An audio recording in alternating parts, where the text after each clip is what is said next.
In Ezi and Neocha North local government area of Delta State, where I hail from, this alligator behind me, if he gets close to the house or is seen anywhere in the bush, it will be killed and brought home to serve as delicacy. But here I am in Orogun, in another part of Delta State. It is sitting around me majestically, watching and not feeling threatened. And when we made an inquiry from the people that reside here, we found out that the simple reason the alligator is feeling this cocky is because it is a taboo for anyone to kill it or threaten it in any way. This is in spite of the fact that it is killed and prepared as a delicacy in so many other communities, including some communities not far from Orogun, located in Delta State, South Nigeria.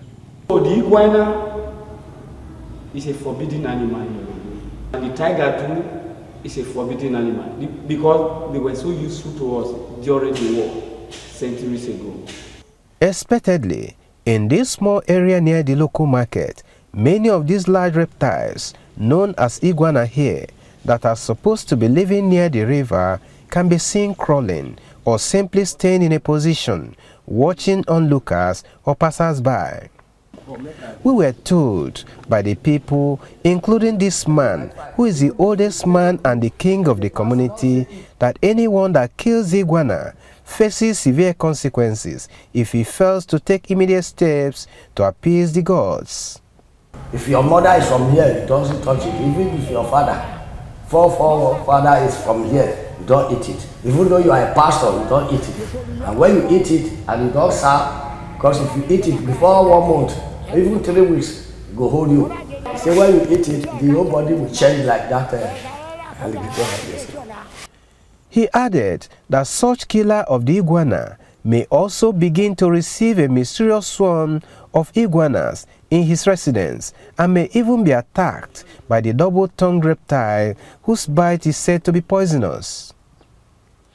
The dog is another animal that is also not killed or eaten in Orogun community. Again, we were told by the residents that the animal is revered because of how it helped the Orogun community to spy on its neighbors many years ago when communal wars were rampant.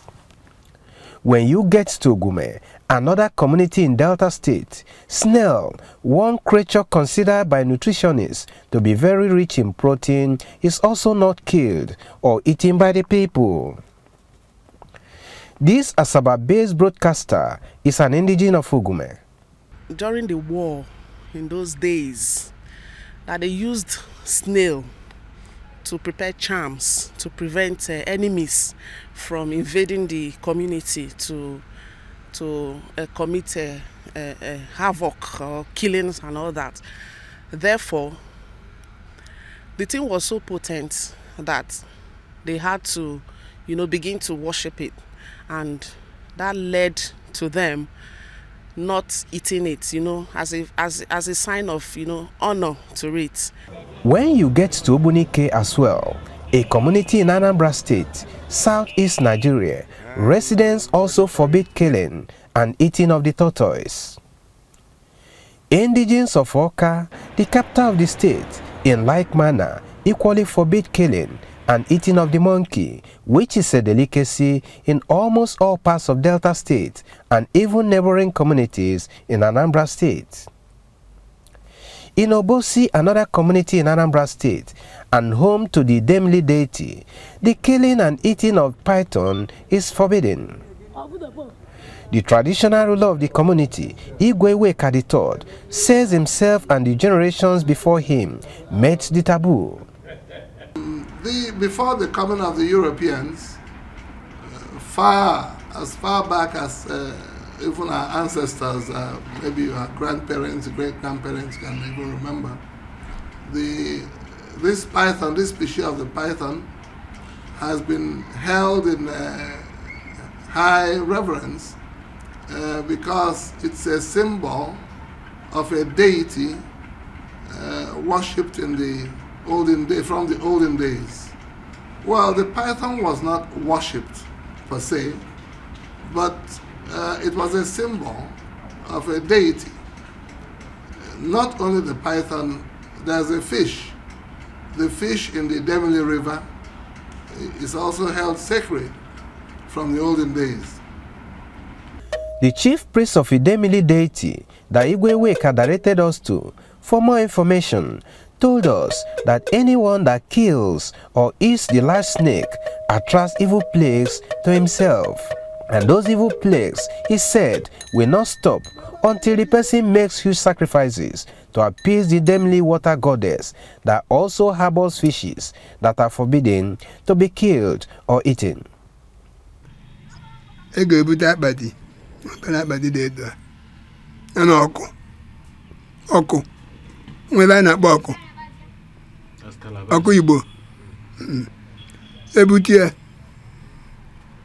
Akaboji ibe ogeri choko asa oko esa ejiba mbambo ya ogota akwa ọcha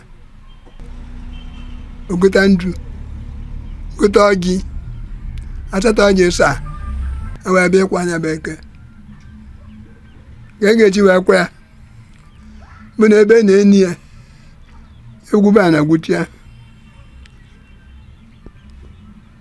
ebiri edi n'ime ya ka bụ ogbu tinye n'ime ana ewere akwa ọcha wee kpuo ya ndị ebe abụ ga-eni ya ọ ga-egbatata ntutu isi ya a ga-agbatata ntutu isi onye ahụ gbatata mbọ aka ya niile gbatata mbọ ọkpa ya niile ahụ ya n'ime ya n'ime ebe abụ na-eni ya But can anyone from these communities that forbid eating of these animals truly die or be plagued by evil forces if he or she dares to eat one of these creatures? Dr. Ifugala Amata is an animal scientist and lecturer in the Department of Agriculture, Delta State University, who incidentally is from a community in Isoko, Delta State, where eating of snails is forbidden. My community, in fact the whole of Isoko, the belief there is that the snail is a taboo and should not be eaten. I've heard about it, but it hasn't stopped me from eating snail. Even in my present work here, I've had the opportunity to work on snails, to find ways of improving the growth performance and what have you, so that snail can be an alternative source of meat. Dr. Amata says it is only when an animal is scientifically proven to be poisonous that it is not safe for consumption. Well, this appears like a subtle advice to the people of Orogun community and so many others that forbid eating of one animal or the other in Nigeria. And if they take Amata's counsel to spare only animals that are too poisonous to be eaten, the table will certainly be turned against history and tradition in those communities. Carl Ofone, TVC News, Ubosi, Anambra State, Southeast Nigeria.